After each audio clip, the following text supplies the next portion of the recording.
can say definitively that religions are all bullshit.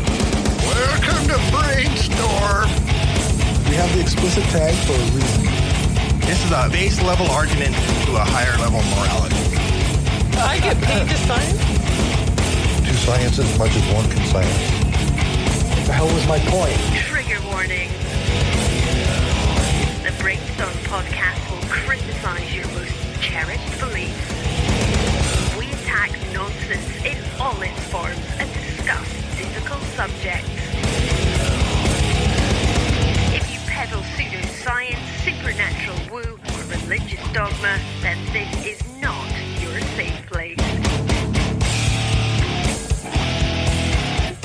This is the home of hardcore skepticism.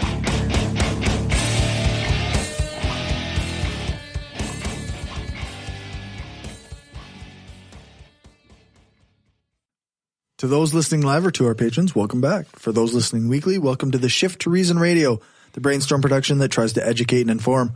We'll take current events and important skeptical topics and try to analyze them critically. Remember, we're live on brainstormradio.net every second Friday, and today is January 19th, 2018. I'm still joined by Leo.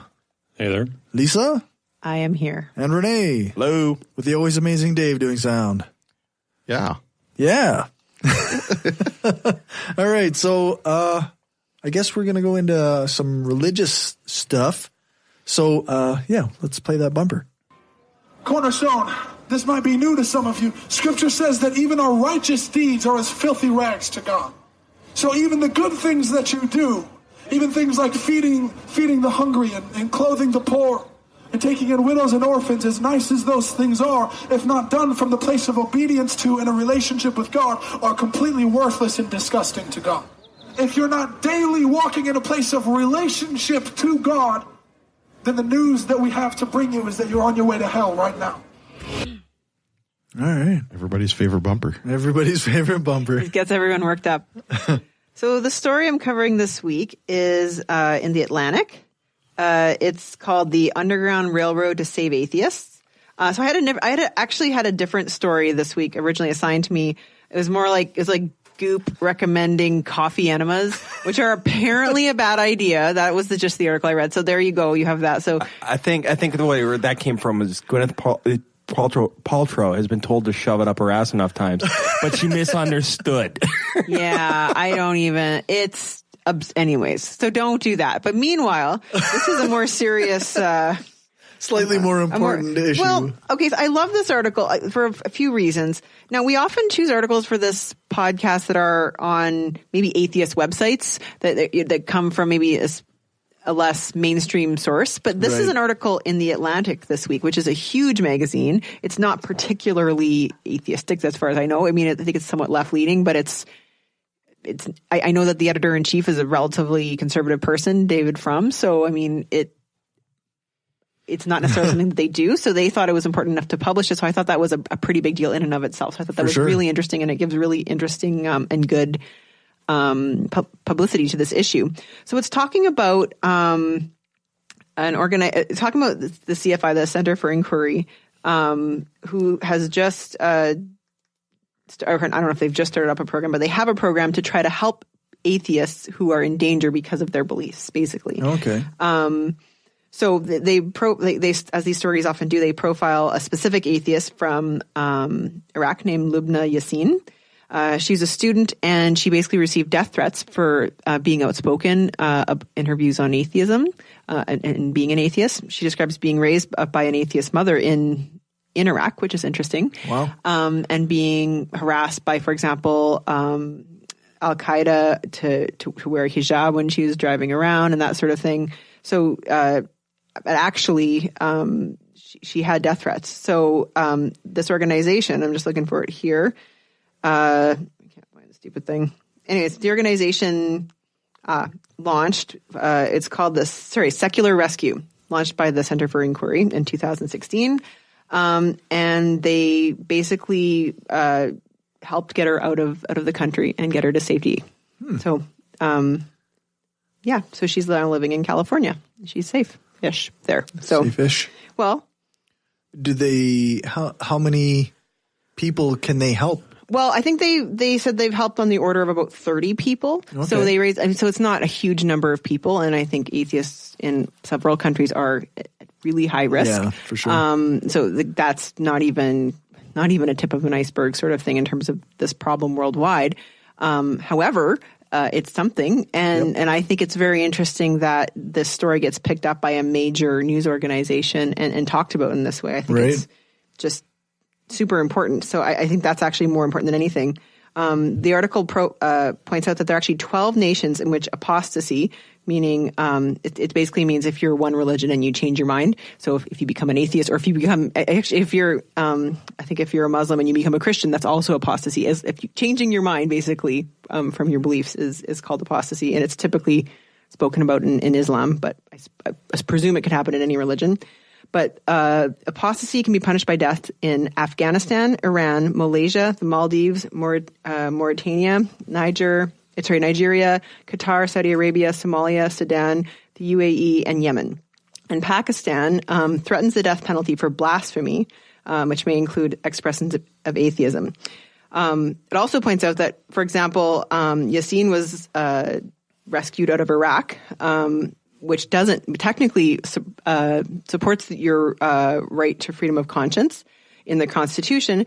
However, in some countries, you get no support from police or from authorities. So even though technically it's not illegal to be an atheist, they're like, well, you know, whatever happens to you, you deserve because the culture supports it. So, so it's almost like the law doesn't necessarily matter in some of these cases. Like, well, when you think about how many people do we have here in Regina? Like, what is it? Like 200,000 people in Regina? 300,000 people. How many cops do we have in the city?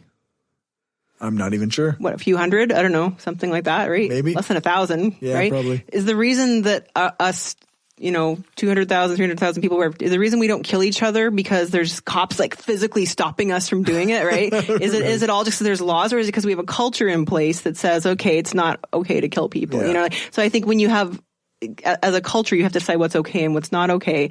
And I've heard it described before that laws are really just the minimum bar, like the lowest possible ethical standard. Like, okay, no stealing, no killing people. Like for example, that kind of, we were speaking before about the whole sexual harassment Me Too thing going on right now. So whereas what Bill Cosby did is breaking a law, very, very low bar. Right. What Aziz Ansari did, still not cool, not illegal, but not cool, right? So there you can see like Bill Cosby much worse, and that's why he hits the lower bar of doing something illegal. Yeah. And Aziz Ansari is still not cool, so not illegal, but not nice. I think it's also, what's it called? The terms mores and fores, difference between what is legally and what is culturally unacceptable. Culturally unacceptable. Yeah. Right. Yeah. If I remember my terms right. Yeah. They also described government complicity in Bangladesh, which has seen the murder of at least 10 writers who had questioned religious dogma since 2015. I know I've heard of atheists having a lot of problems in Bangladesh. So you don't have, technically it's not illegal in Bangladesh, but, quote, we know there have been and may still be hit lists issued by those who are trying to keep their hands clean, encouraging young radicals to slaughter secularists of their own volition. And one of the worst parts is the callousness of the response from the Bangladeshi government. From the prime minister and other officials, we get several versions of, well, they shouldn't have been insulting our religious beliefs. So it's kind of a blame the victim sort of mentality here. So anyways, very interesting that. Very much not protected by the law. Well, we complain. I mean, the article goes on to talk about how, it's not necessarily easy to be an atheist in the United States either. Right. However, when you compare the situation in our countries to some of these other places, it's quite different, Right, yeah. And it's quite extreme. So for sure, it's interesting that there's a group that is trying to help. And I think even just bringing exposure to the issue is very helpful on this level. So yeah. So that was the article that I read, and you should read it too. Very cool. I guess that's the only religious story we have. So. Actually, wait, can I say one more interesting thing about this? Sorry, just really quickly. Apparently there's just as many, if you actually do a poll of people in Saudi Arabia, which is definitely a religiously, run country, like it's a theistic government. if you do a poll and it's anonymous, you actually get the same number of non-religious people as you get if you poll people in the United States, for example, which is very interesting. And apparently, there are Arabic Facebook groups that are promoting atheism that have tens of thousands of followers, and they often get targeted by cyber jihadists. The cyber jihadists post pornography, and then Facebook shuts down the group. Okay. So anyway, but also there are 10 million downloads of the Arabic version of the Richard Dawkins book, The God Delusion. Yeah. Which is really, so there's obviously an appetite for it. And I think there's an undercurrent in some of these super religious countries that actually the people are looking for. So I thought that was very interesting. So now I'll stop talking about the article, but it's really good. You guys should check it out. It's almost like people don't like oppression. Yeah. That's weird. Yeah. It seems like that's a running theme these days. Like people don't like oppression. I don't know. People are strange that way. Yeah. It's annoying, really. It is. Why can't they just be oppressed? Just stay oppressed? We like freedom somehow. Somehow humans like freedom. All right. Let's go into a woo report. I'm not a scientist, but if I can tell you your science sucks, then your science really sucks. That just makes no fucking sense. I mean, it's just bullshit. Fuck. Okay, so we're going to skip over Destin's story. Yeah. He's not here. Because he's Fuck sick. Destin. So, Rene, you're up. Okay, now we're going from people that don't like oppression to people that have almost too much freedom. Emphasis on the dumb. Okay, because apparently there's a new trend out there right now. I guess, according to this article, it's based in parts of California. Okay.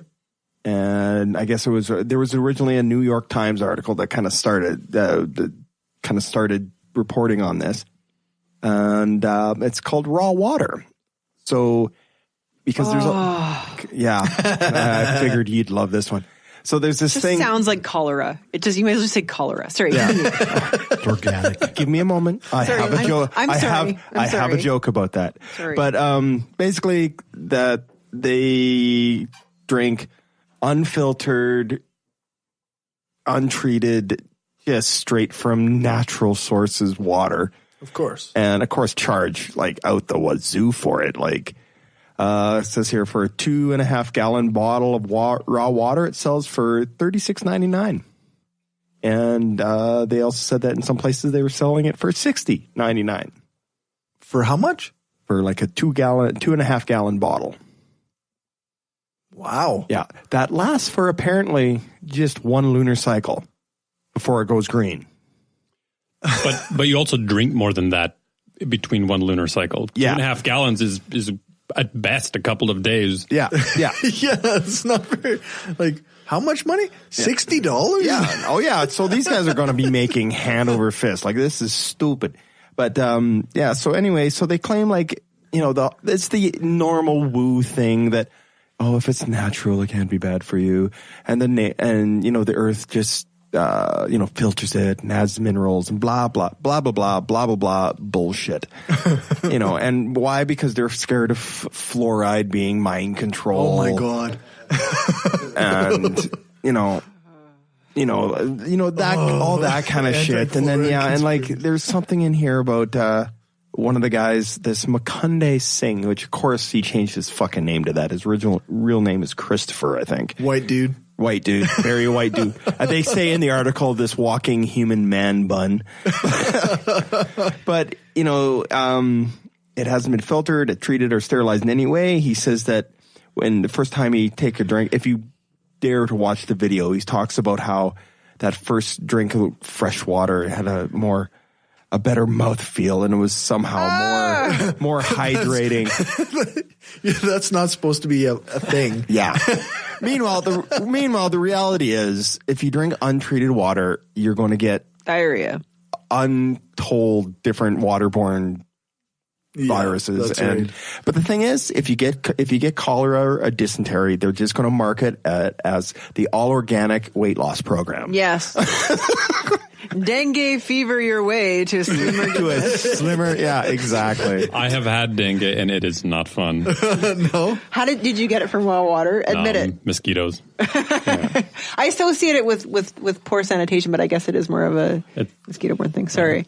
I'm sorry to dengue to associate you with raw water. But I think you can get it through raw water, I think. But at any rate, and the thing is, you can get raw water for free if you visit some country. Like you want to go to Mexico, right? Just drink the water out of the tap, and you got your raw water right there, and the diarrhea that goes with it. Like you don't have to pay. You don't have to. I would like to make a clarification, though, that Mexico, some parts of Mexico, they do have treated water in the taps as well. Really? Yeah. Oh, you can't go to Mexico. Where do you have to go for this? Well, you can if you go to like small towns, but that's water sort of thing. That's the same thing here. You can literally there's a river in Saskatchewan that you can just go get. I am so racist towards Mexicans. You're clearly, yeah. I'm the worst. She's taking Gumby's spot. That's what's happening.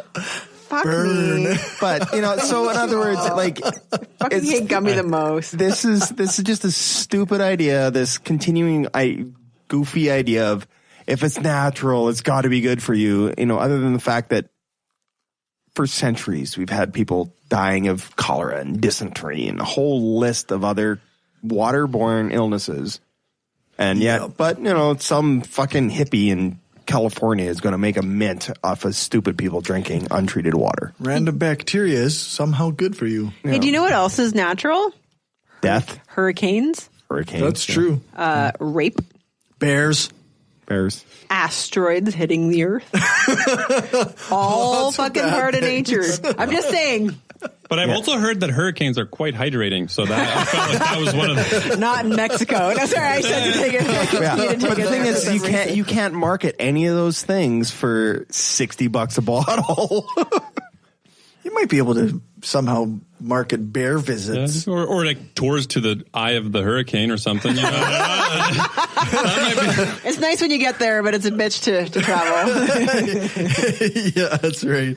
Oh, fuck. But it's just a continuation of the Alex Jones bullshit about gay bomb and turning the frogs gay and fluoride in the water.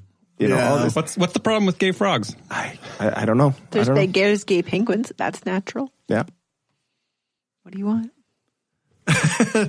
For stupid people to stop marketing to even dumber people. I honestly don't think people are stupid. I think they're cynical. I think they know that it's bullshit and they're just making a profit. I think they're shucksters. I think they're con artists. Snake oil salesmen. They're snake oil. Yeah, you know what? There's more than likely that's probably the truth. It's just the people that buy into it that is just like, what the fuck? Yeah. I'm sure there's a subset of employees over who believe in it, blah, blah, blah. But you know what? The president of the cigarette company doesn't smoke, right? And this, what's his name? Yes. Christopher, whatever his name is. He doesn't drink the raw water. Christopher Sanborn, or also known as Makunde Singh. Well, he don't drink the water. Yeah. I don't think so. Christopher doesn't drink the water. He just drinks the Kool-Aid. Yeah. He hopes that you'll drink the Kool-Aid, but he won't. I don't think he'll drink the Kool-Aid. That's I don't think he's a believer. You buy his raw water and he's sitting at home drinking Cristal. Which is sterile due to the alcohol. Yeah. Hey, Lachlan is suggesting that the sewage lagoons outside of Weyburn are filled with raw water. So. Yeah, that's right. We have an economic opportunity here. Yeah. We could sell it. Gumby's always talking about this, so. Well, yeah, and he doesn't like ethics. No. Or feminism. That's right. We just actually, for bonus content for $5 and up patrons, me and Gumby just did had a conversation last week about ethics and whether or not they're valuable. Or wait a second here. Do you mean that I have access to issues and episodes more issues that I still won't listen to? That's right. Okay. You have all the access to all the things that you won't listen to. I should get access to the things that I won't listen to. That sounds like a great opportunity. You know what? Guess what? This is not the only podcast I subscribe to that gives me bonus content that I also do not listen to. So you should feel included in a group of very good podcasts. I also don't listen to all the bonus content from most of the shows I listen to. Some I do, though. I mean, if I'm paying money, I want I want that bonus content. I'm just doing it to support the shows. I like the show. That's fair.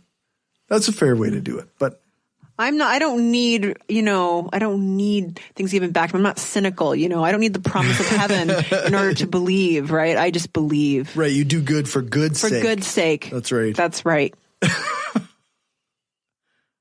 I'm sure it sounds sincere that way too. But that's disgusting to God. Didn't you hear the bumper? Didn't you hear the bumper? That's right. Like I was telling Cory and Rene as I walked in, I'd bought this homeless guy a coffee on my way to the show. And then he's like, God bless you. And I was like, never. Like the irony of doing it on my way to the Atheist podcast. I was like, never mind. Never mind. Which is right across the street from the warehouse books. And there's irony abounds. So it looks like I actually gave Gumby and Lisa the same story. Which story? The coffee enema one. So it's a good I can do the coffee enema one. I read it. Okay, let's do the coffee enema. But I don't have story. it up on my phone. You have it on your phone? Or should I do mine first? Or no, we'll do you last. Leo. Oh, Leo's You're last. Do you have the Here, let's. Sorry, I don't have it up on my phone. I'm a terrible. Here you go. Okay, I did read it. So, okay, fine. It's actually a funny article. It's on metro.co.uk. Doctor explains why you shouldn't follow Goop's advice of shooting coffee up your bum. So, in addition to recommending sticking Jay's eggs up your vagina, if you had one, and walking around barefoot to fix your depression, apparently Goop is also recommending cleaning out your colon with coffee. So it's part of Goop's Beauty and Wellness Detox Guide. So this is Gwyneth Paltrow's website. It actually only costs $125. Oh my God. It's only $125. Thing is this isn't the first time I've heard of this. No, we've actually covered this like 3 years ago. Yeah, because I also remember who's that? Not Jack, this, but like Jack Osborne and did the coffee enema thing in Thailand. Or something. I've heard of beer enemas at Craven. Well, the thing that's is not the same thing. You can also just drink the coffee, and it will cleanse your colon. If you we're going to get there. Hang on, the article talks about this, but this is my favorite quote from Goop's website. So this is a Dr. Junger. I don't know who Dr. Junger is. Anyways, the Goop's website says it's Dr. Junger's pick for those who know what they're doing. So at least the guide isn't suggesting it for people who are new to putting fluids up their asses, right? So that's the important thing. So. Oh, wait. Am I wrong? If you're a practiced self-enema person. Guys, I'm so sorry. What? All of you who are going to get that $125 enema, that was actually for the space scrub. I'm sorry. That was it's $135 for the quote, and I'm not kidding. It's called the Implant-O-Rama System At-Home Coffee Enema. That is the name. Anything that says O-Rama is never good. Yeah. I'm certainly not sticking it up my butt. Yeah. Now, apparently, it is no longer on the online store, so maybe it's not even good enough for Goop, but we're still going to make fun of it, because why not? So they talked to Jen Gunter, who is a well-known actual doctor, who debunks a lot of these goopy myths. Dream guest. I think the important thing is that, I'll just quote her on this, there is no data to suggest that a colonic helps with the elimination of the waste that is transiting the colon on its way out. That is what bowel movements do. There are no toxins to be cleansed or irrigated. That is fake medicine. So apparently a 2011 review on colonics concluded that doctors should, quote, advise patients that colon cleansing has no proven benefit and many adverse effects. So don't do it. You don't need to. Don't do it. It doesn't make any sense. There is no mucus that is left behind, as Goop claims. It's all nothing. No one needs a cleanse ever. Except the colonoscopy every now and then, maybe. But a colonoscopy is to visualize what's going on. So you do need you need an enema so the camera can get up there. Mm-hmm. There's a real reason for that, because colon cancer actually exists and you can see it on a camera. Right. But it's not the same as cleansing your. It's not going to do anything. It's not. Yeah. Yeah. So don't do it. Don't do it. Don't do it. Yeah. So she recommends keep the coffee out of your rectum and into your cup. It is only meant to access your colon from the top. That's what she said. I agree. Which is exactly what Leo said. So I think that pretty much means you're a doctor. Pretty much.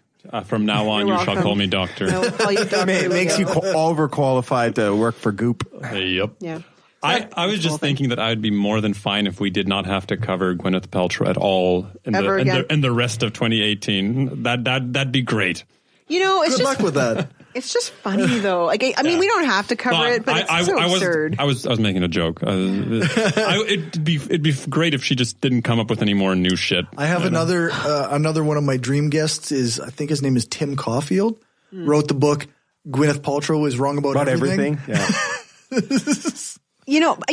I honestly, a lot of these topics that we cover, I tend to be like, well, like, who gives a fuck about this? Who the fuck would believe that anyways? But the problem is there is a real subset of people who actually believe this. And how many people do that? Yeah. Like, I mean, well, Gwyneth Paltrow said for me I'll give it a try. Like, she's famous.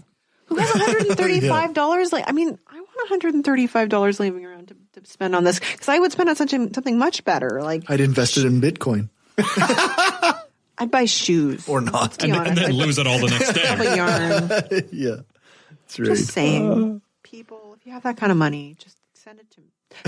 Become a patron. Become a patron. That's right. Take your significant other out to dinner. Buy your grandchildren something, and have money left over. Exactly. Do it several times. That's right. Maybe your significant other can do a colonoscopy on you. Whatever you're into. I'm just saying. Yeah, whatever floats your boat. Lachlan says his faith in humanity is gone. Can't believe you had faith in humanity? Like, that was a mistake. All right, let's do another quick ad break, and then we'll come back for some politics. If you like what we're doing and want to help us keep the lights on, go become a patron at patreon.com/Brainstorm Podcast. You can hear the bonus half hour that we record every episode and get a shout out when you support the show. Become a patron for just $1 an episode at patreon.com/Brainstorm Podcast. Or you can support the show by ordering a t-shirt, mug, or other gear from our store at caffeepress.ca/Brainstorm Podcast Gear.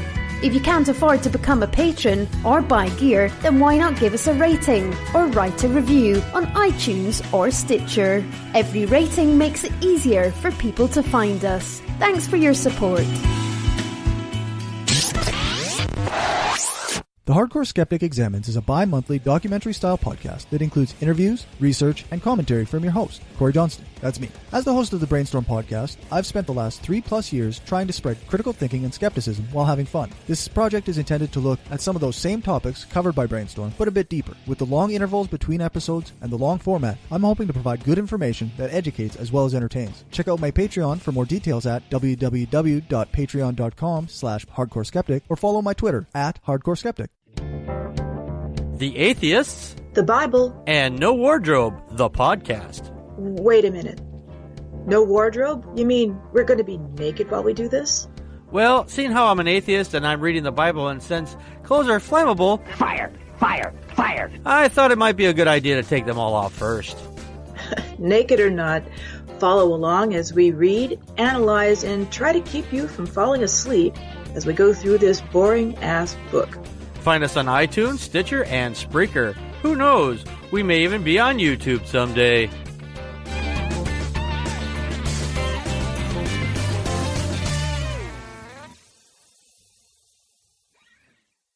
All right. We're back. And we're going to go right into politics. Everybody complains about politicians. Everybody says they suck. Yeah! Well, where do people think these politicians come from? They don't fall out of the sky. They don't pass through a membrane from another reality. They come from American parents and American families, American homes, American schools, American churches, American businesses, and American universities, and they're elected by American citizens. This is the best we can do, folks. This is what we have to offer. It's what our system produces. Garbage in, garbage out. All right. Garbage in, garbage out. My favorite part of that is he says, everybody says politicians suck. And some guy in the audience goes, yeah! Yeah! All I got to say is that I love George Carlin. For sure. He's amazing. I know he's smiling down on us from heaven right now. Yep. No.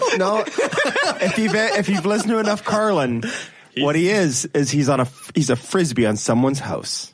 What? That's what he wanted to do? No, that was one of his bits that he's like, I wanted to be, I can't remember the exact bit, but basically something along the lines of, when you die, you just get reincarnated as a frisbee and get tossed onto someone's house. Well, I'm sure he's listening to the podcast. Anyways. Yeah, either way. Maybe he's on this roof. Yeah. Maybe. All right. So let's get into it. So this is I'm going to talk a little bit about carbon control policies. This is a huge topic, so I'm going to try and... You are in Saskatchewan. The angry mob is forming as we speak. On their way. They're just getting the pitchforks. Did you use the word carbon tax? I did not say carbon tax. I said carbon control policies. Wow. So this is a huge topic. Liberal word double speak. I'm going to try and do a little 101, not go too deep into it, kind of do a little overview, summary of it, and some of the strongest points against and for some of the main ones. Sounds good. So there are many different options for controlling CO2 in the atmosphere, but I'm going to focus mainly on carbon tax and cap and trade, which is specifically because the premier thinks that cap and trade is the only way and that tax is shit. That if you're going to do anything, that cap and trade might work. So I'm going to do a quick little explanation of carbon tax. I'm assuming that most people understand what these two things are roughly.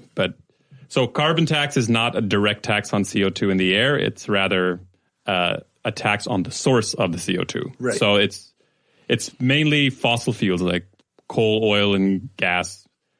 And it works in a similar way that liquor tax or cigarette tax works, that it is done at the source. So most people don't even really see the tax anywhere. It's just added to the price. And then when you go to the gas station or when your electrical bill comes or your heating bill or whatever the fuck you have, it's not. So when I complain about my $1.10 per liter gas. Yep.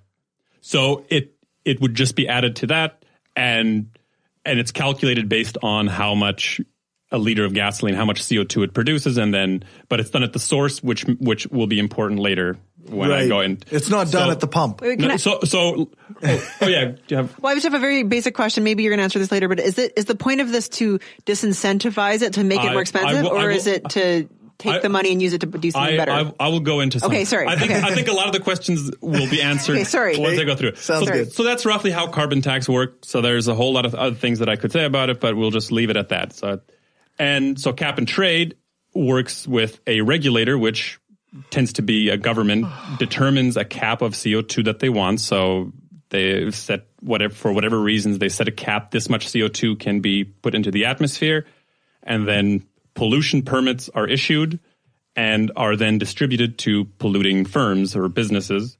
And this is either done for free, so the government can just give them to their biggest polluters. So like they could give Sask Power some carbon permits or some polluting permits, or they can auction them off, which is the preferred method, where there's an open auction and then the companies can buy it. And this is, in theory, this tells the government how much the firms are willing to pay. So how much it would cost them to reduce the market value. The market value of the permit. Polluting. So with the recommended way of doing it is that you auction them off. You shouldn't give them away for free.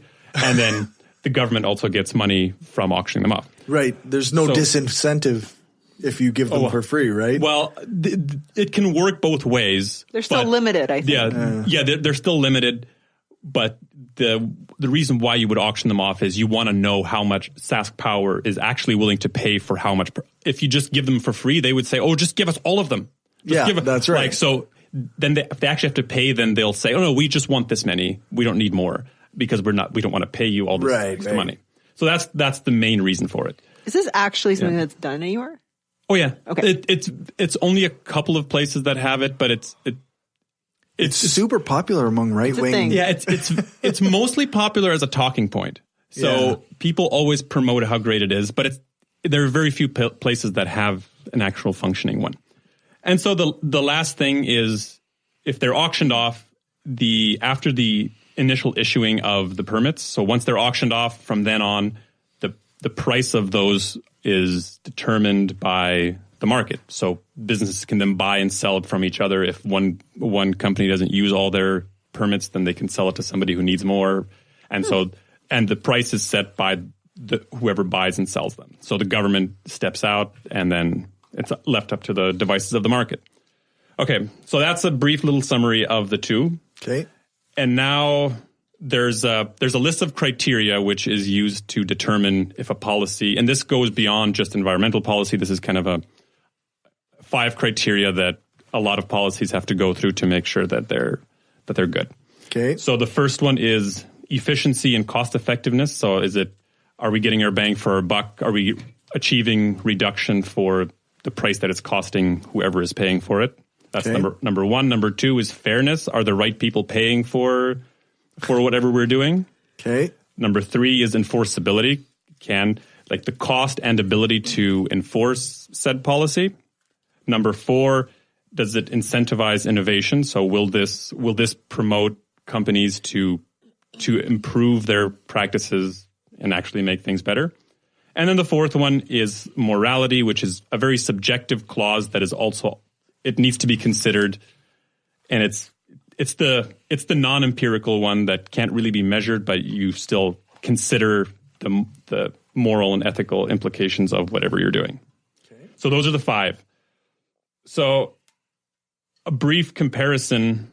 So now I'm going to do a brief comparison of how the two, I guess, do when they're put through the screen of 5 criteria. Sounds good. So a tax, so I should say on the first criteria, both the tax and the cap and trade are considered to be efficient and effective. So they're considered that you're getting your bang for your buck. However you do it, they will most likely achieve. They'll be efficient. Okay. So, but tax can only ensure the price, but not the quantity of reduction. So with the tax, you can tell people it's going to be this much, but we cannot tell you how much it's going to reduce. Right. We know that it's going to reduce somewhat, but we can't tell you how much it's going to reduce. So if we, like the current proposal of $10 per ton of CO2 in the air, they know that it's going to reduce the amount that's being emitted, but there is no way of calculating how much, because you can't predict the behavior of each individual who's going to change their habits. Now, once you do it long enough, would you be able to? I'm just going to.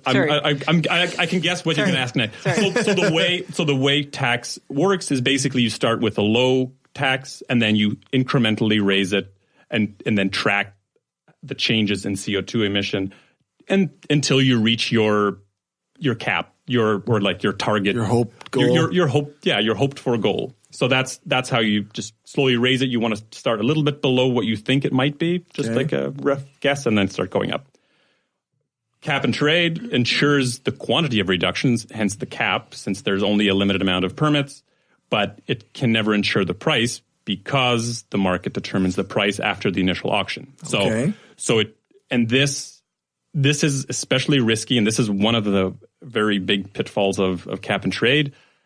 It turns into speculative buying very quickly. Right. So companies will, when they think that people are going to increase their pollution, they will buy cheap permits if they can, and then try and sell them at a higher rate, and it becomes kind of a commodity where companies because capitalism.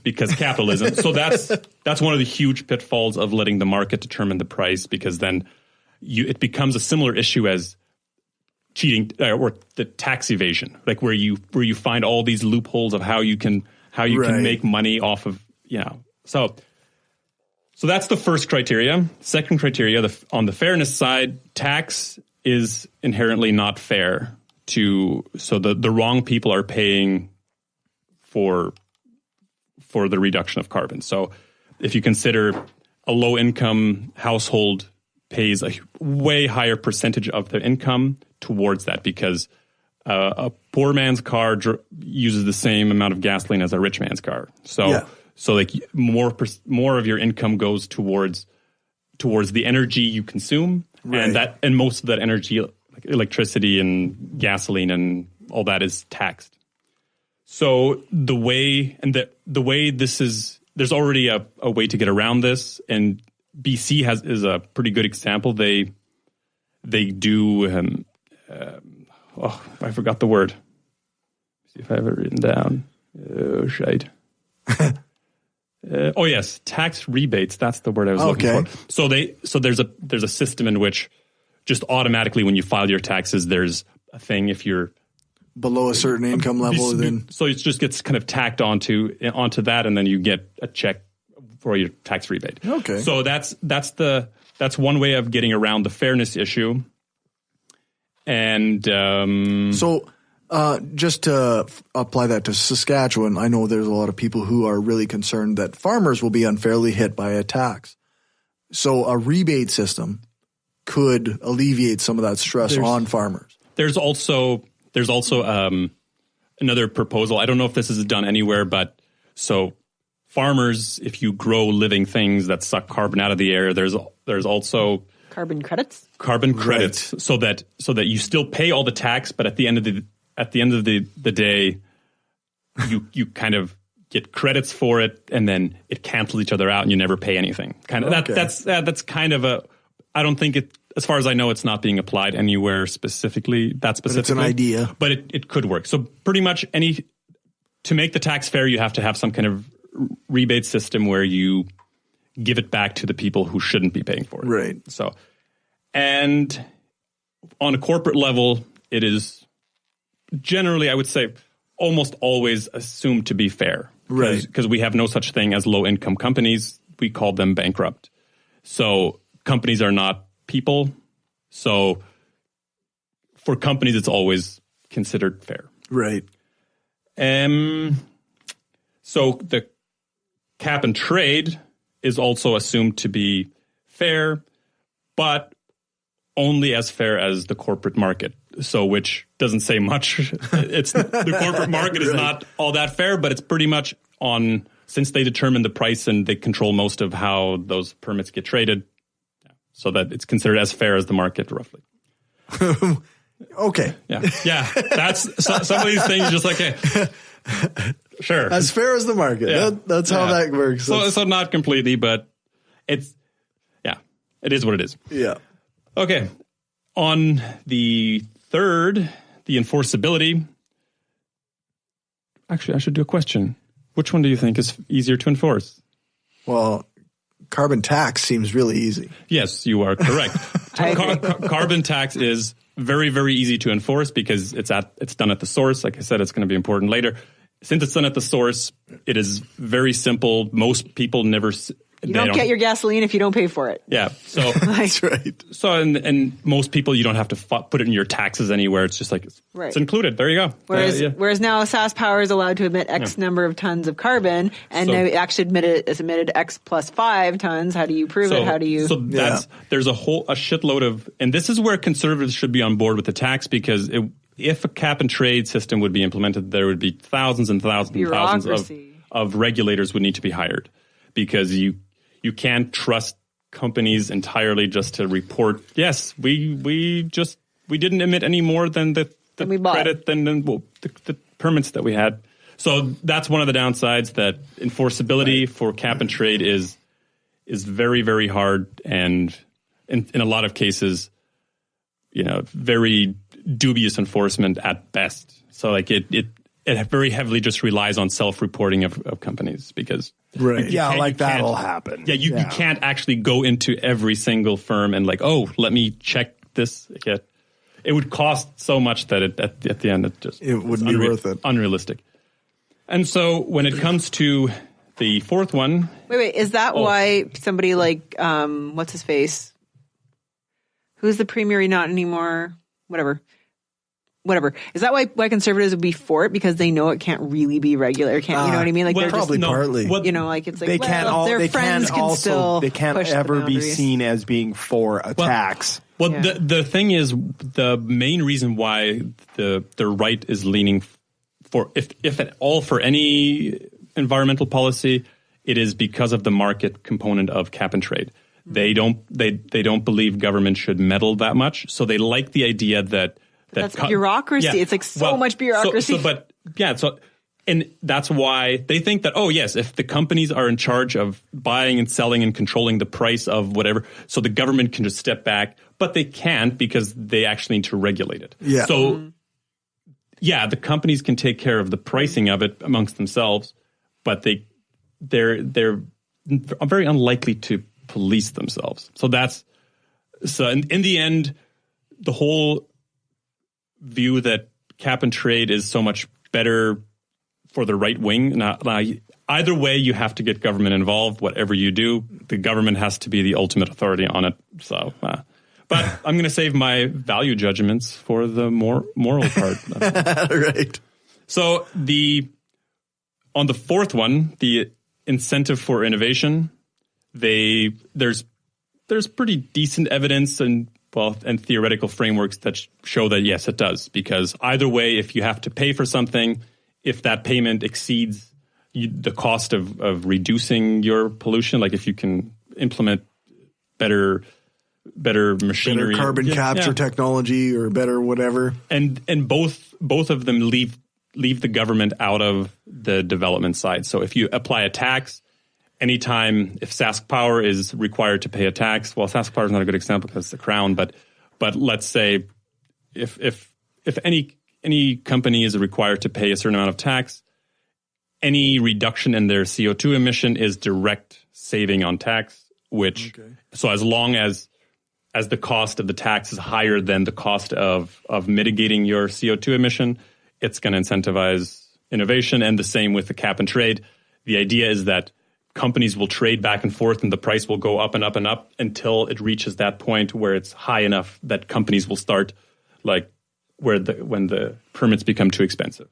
And that's also part of the auctioning off to get a sense of how much it costs different industries to reduce their CO2 emission. Do you think? Okay, so yeah, go ahead. Do you think the Green Party would do some crowdsourcing crowdfunding campaign, and raise a bunch of money, buy all the permits, right? To drive the price up. Well, that's fucking brilliant, actually. Reduce the amount of. No, we have all the CO2 carbon. That's right. The one thing that and they're not for sale. The one thing that $1 million a cap and trade has to include is the fine for not complying has to be very high. Right. Yeah, it would have to be very steep. Because there have been some examples in the past. I think it was in European countries, if I'm not mistaken. I should have written this down. But where the penalty was too low and people just pay the penalty. Oh, sure, it's cheaper than cheaper than to deal with all this bullshit. So yeah, the penalty should be death. Yeah, death to the CEO. And so that's another that would thing. Fucking wake him up, wouldn't it? I don't think the death penalty actually It reminds me of George Carlin again. Yeah, I was having the exact same flashback. All right. So sorry. On the fifth criteria and the morality side of it. So this is very subjective, but yet you can get a different perspective on some of these things if you look at it from the morality criteria. So the one thing that goes into it is people's feelings about things. So tax is just hated by pretty much everybody. And so it's very unpopular, and that's another consideration that why if people hate something very, very much, even if it is a very good option, sometimes it's so unpopular that you can't really do it. So yeah, try implementing a carbon tax in Texas. Right. Yeah. So that's one of the considerations you have to take into account. Cap and trade, on the other hand, is much more acceptable, largely because people don't fully understand it. It's way more complicated than taxes. Taxes are very straightforward, simple to understand. Cap and trade, it sounds fancy. It's like market control. But if people actually understood it, it's kind of similar in the end. You're going to pay money for your carbon that you emit. That's pretty much the concept. And so that brings us to the next point, and I would say one of the more important ones. Tax, all revenue goes to the government to invest in society. So you can either go back to the rebates. So part of it should automatically go to rebates, but not all of it, because essentially what you're trying to do is only give back the poor people or the low income people's portion of it. Right. So even if you gave them back 100% of the carbon tax that applied to them, you would still have all the rest. And in a carbon tax scheme, the recommendation is that governments should either just give it back to society in the form of welfare system or invest it into infrastructure and technology development for cleaner energy. But I mean, you could government can invest, but that's one of the I guess, moral goods of tax, that the government actually gets money from it, and it's not the corporations profiting from it, where cap and trade, any profit that is generated from the sale or the trade back and forth, it's in the hands of corporations and just makes their bottom line better, which makes it less moral than because they're not going to invest it into, they might invest it into development, but they won't invest it into like rebates or welfare stuff. So they're going to invest it for profit. Yeah, it seems to almost fit into the fair versus unfair category to some extent. Yeah, and that's the fairness. It's more about empirical fairness, right? Where morality is more about kind of your view of humanity, like which like the fairness the fairness criteria is more about, is the right person paying for it? So like we're not, which is also like there's carbon subsidies, that's a different one, but so you actually give subsidies to companies who reduce their pollution. So for every ton they reduce, you give them, instead of charging them, you use, and that's considered both immoral and unfair because the money's coming from the wrong end. Well, you're paying the polluter. Right. So, and that's kind of what the fairness clause is about, or the criteria that the person responsible for it should pay for it, kind of thing. But yeah, so that's my spiel. Very well done. Any questions? I learned something. Well, I can't remember what my question was at the start, but we have a couple questions from the chat room. Oh dear. Let's see. What has he got here? Quite busy in there. Holy shit. How does cap and trade work for regular consumers?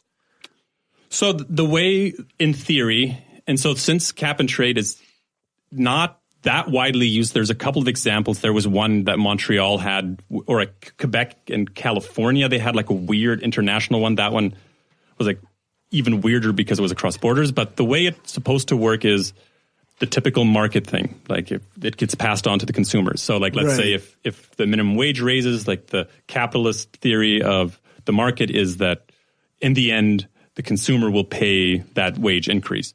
So cap and trade would assume the same thing, that if your company has to purchase permits to pollute, then they'll pass that charge on to their consumers. It'll somehow get passed on to the consumers. Okay. Do I have to buy carbon/pollution credits every year? That is, so the cap and trade is also the consumer doesn't really need to worry about it too much. Right. It also gets passed down. Normally, with the examples that we have now, it is just with big firms. So like if you run a little coffee shop, you will not have to buy carbon credits.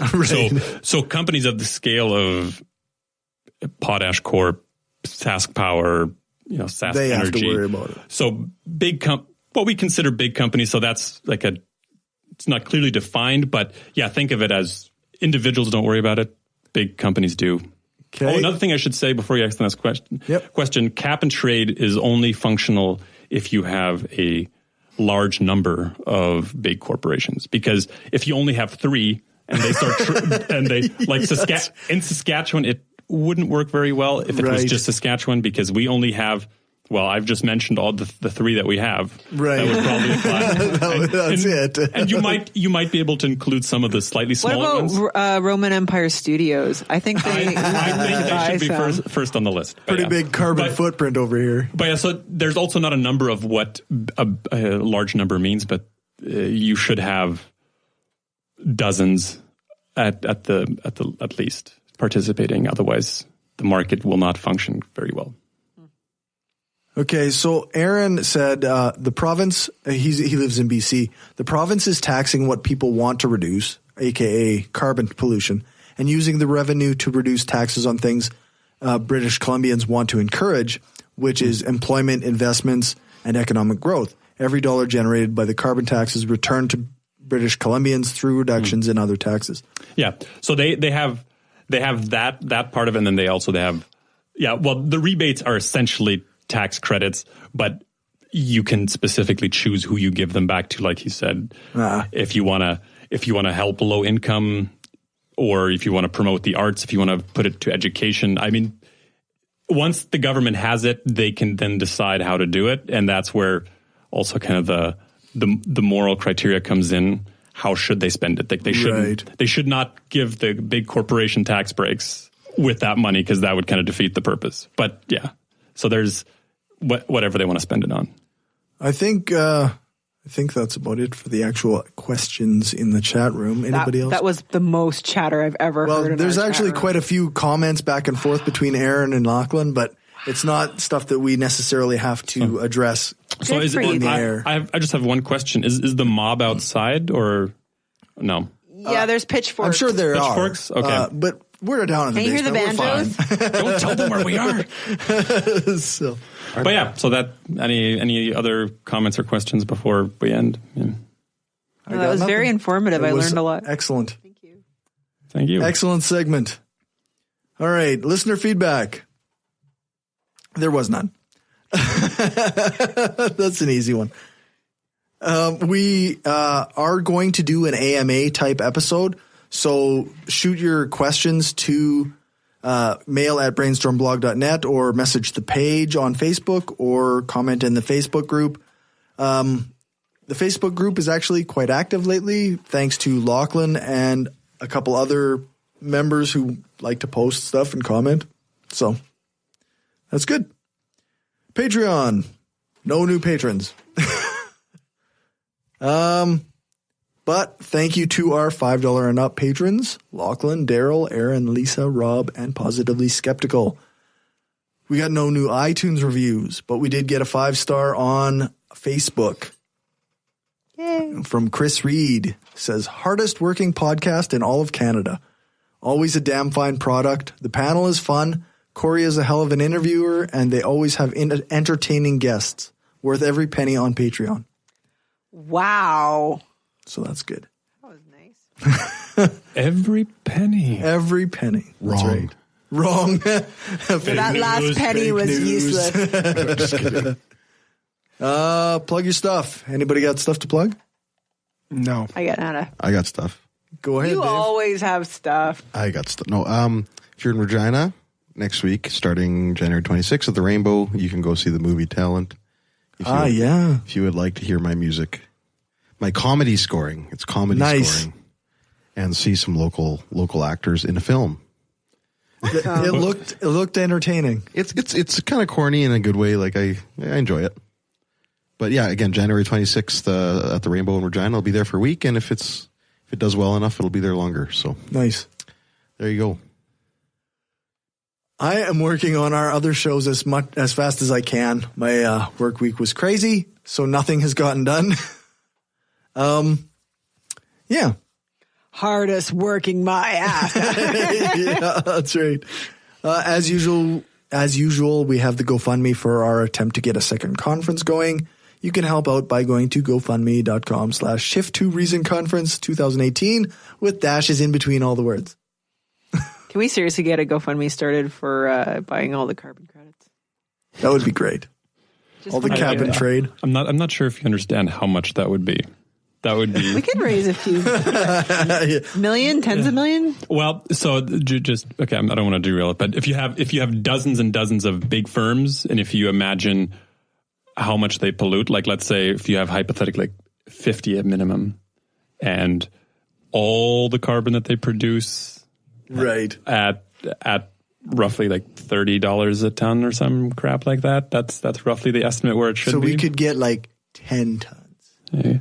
Let's do it. Let's just buy a ton of carbon. Let's just fucking do it. Let's just buy a ton. A ton. 1 ton of carbon. And that's actually one of the things that it's starting to catch on. Oh, shit, I could stop. But you can, there's people that are promoting and companies that are offering, you can actually voluntarily buy carbon credits. When you take a flight, you can volunteer to pay $10 extra to offset the carbon that your flight or you being right?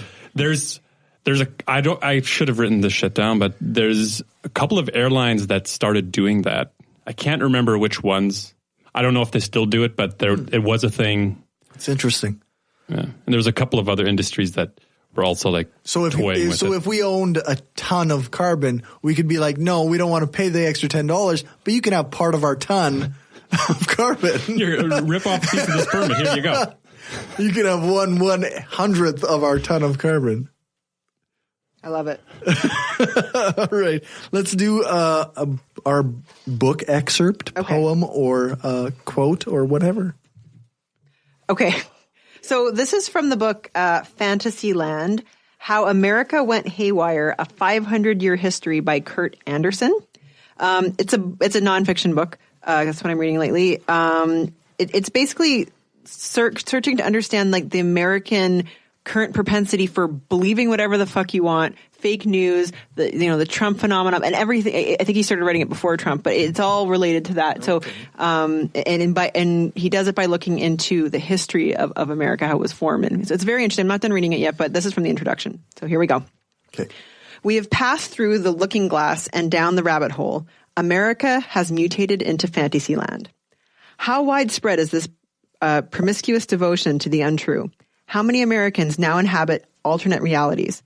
Any given survey of people's belief is only a sketch of what people in general really think, but from reams of research, drilling down and cross-checking and distilling data from the last 20 years, a rough, useful census of American belief, credulity, and delusion does emerge. By my reckoning, the more or less solidly reality-based are a minority, maybe a third of us, but almost certainly fewer than a half. Only a third of us, for instance, believe with some certainty that CO2 emissions from cars and factories are the main cause of Earth's warming. Only a third are sure the tale of creation in Genesis isn't a literal, factual account. Only a third strongly disbelieve in telepathy and ghosts. 2/3 of Americans believe that, quote, angels and demons are active in the world, end quote. At least half are absolutely certain that heaven exists, ruled over by a personal God, not some vague force or universal spirit, but a guy. More than a third of us believe not only that global warming is no big deal, but that it's a hoax perpetrated by a conspiracy of scientists, government, and journalists. A third believe that our earliest ancestors were humans, just like humans today, that the government has, in league with the pharmaceutical industry, hidden evidence of, quote, natural cancer cures, that extraterrestrials have recently visited or now reside on Earth. A quarter believe vaccines cause autism and that Donald Trump won the popular vote in 2016 general election. A quarter believe that our previous president was or is the Antichrist. A quarter believe in witches. Remarkably, no more than 1 in 5 Americans believe the Bible consists mainly of legends and fables, around the same number who believe that, quote, the media or the government adds secret mind-controlling technology to television broadcast signals, end quote, and that U.S. officials were complicit in the 9/11 attacks. When I say that a third believe X or a quarter believe Y, it's important to understand that those are different thirds and quarters of the U.S. population. Various fantasy constituencies overlap and feed each other.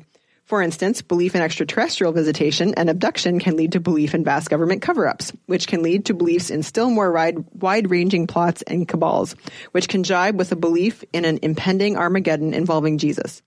Fantasyland operates like the European Union, a collection of disparate domains of various sizes overlain with a Schengen area that allows citizens of any of the dozens of lands to travel freely among the others, the way Hungarians and Maltese can visit France or Iceland at will.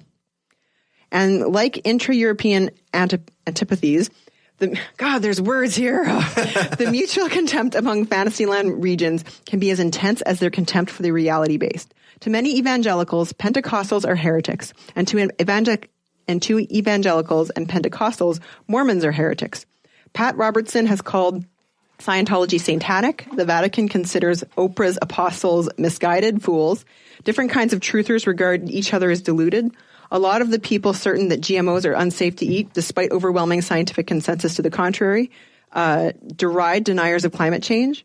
Indeed, the history of Fantasyland could be rendered bracketologically, I don't know that word, I'm sorry, like college basketball, centuries of continuous playoffs with particular teams losing, Puritans, and winning, Mormons, along the way and continuing to fight it out. Why are we like this? That's what this book will explore. And what's that book called? It's called Fantasyland by Kurt Anderson. So, what he does is he goes, like I'm on the beginning here, but he's talking about the foundation of America, how it started, and the people who, they say, they said there was gold and riches and jewels in America, and these are the people who came to America. And so he goes, this current culture, he goes back 500 years to try to explain it. It's very interesting. Sounds like a fascinating guy to have on. Yeah, sounds like an interesting book. I don't know if we could get that guy to come. He's a New York Times bestseller. We can get him on. Cool. I'll finish reading the book before maybe. Sounds good. Yeah, but I thought that really summed up a lot of what we do in this podcast very well. We kind of pick all those things all the time and make fun of it. But that, we're poking fun at that 2/3 of what he said, what he calls 2/3 of Americans. 2/3 of humanity. Well, he's actually focusing on Americans. He does actually acknowledge in this, as an American he acknowledges in the introduction that it actually happens in other countries too. So I was very impressed that an American knew there were other countries. So he's part of the third. So he's part of that 1/3. That's it. Yeah. So all right. That's it. Yeah. No, that sounds really good. Some of that sounded very familiar. Like I don't know. I haven't read that book myself. So I wonder if maybe I'm reading something that's similar. All right. Let's cue that outro music. You can check out the show notes at thebrainstormpodcast.com and our website, brainstormblog.net. Thanks to our financial supporters, the Utah Outcasts, Bassett, Will, Aaron, Daryl, Destin Sucks, Lachlan, Lisa, Magnus, Michael, Nathan, Positively Skeptical, Rob, and Stephanie. If you want to join them and help the show grow, then you can do that at patreon.com/brainstormpodcast. You can join us every second week when we broadcast live on brainstormradio.net. Our next show is on February 2nd, and our guests will be Matt and Phil from the Semi-Intellectual Musings podcast. Thanks to Marianne Garneau for joining us.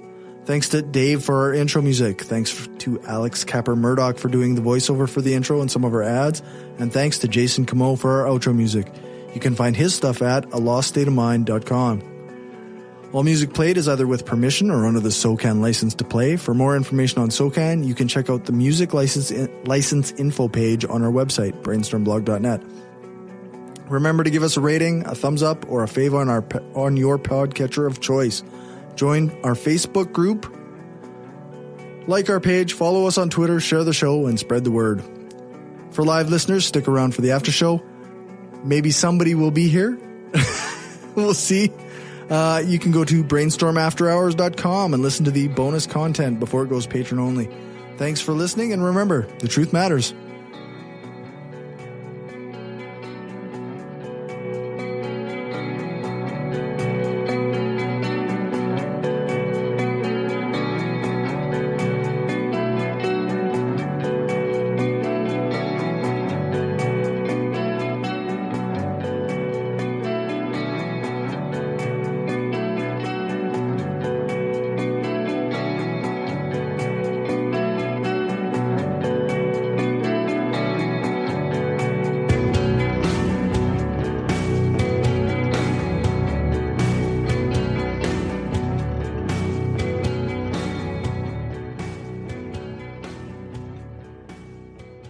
This is an opinion-based podcast. Each person on the podcast is responsible for their own opinions, and those opinions don't necessarily reflect the views of the rest of the panel. Any guests or anyone associated with the people on the podcast, such as spouses, partners, children, other family members, friends, or employers. No one person speaks for the podcast with the possible exception of Cory, and he doesn't speak for anyone else on the show. The Brainstorm podcast does not represent the views of our sponsors.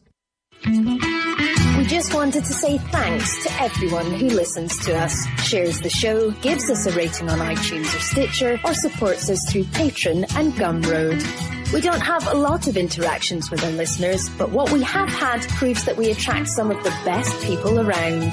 Smart, kind, and cool. An audience truly worthy of the titles hardcore and woo-free. Thanks for helping us make the world a smarter place.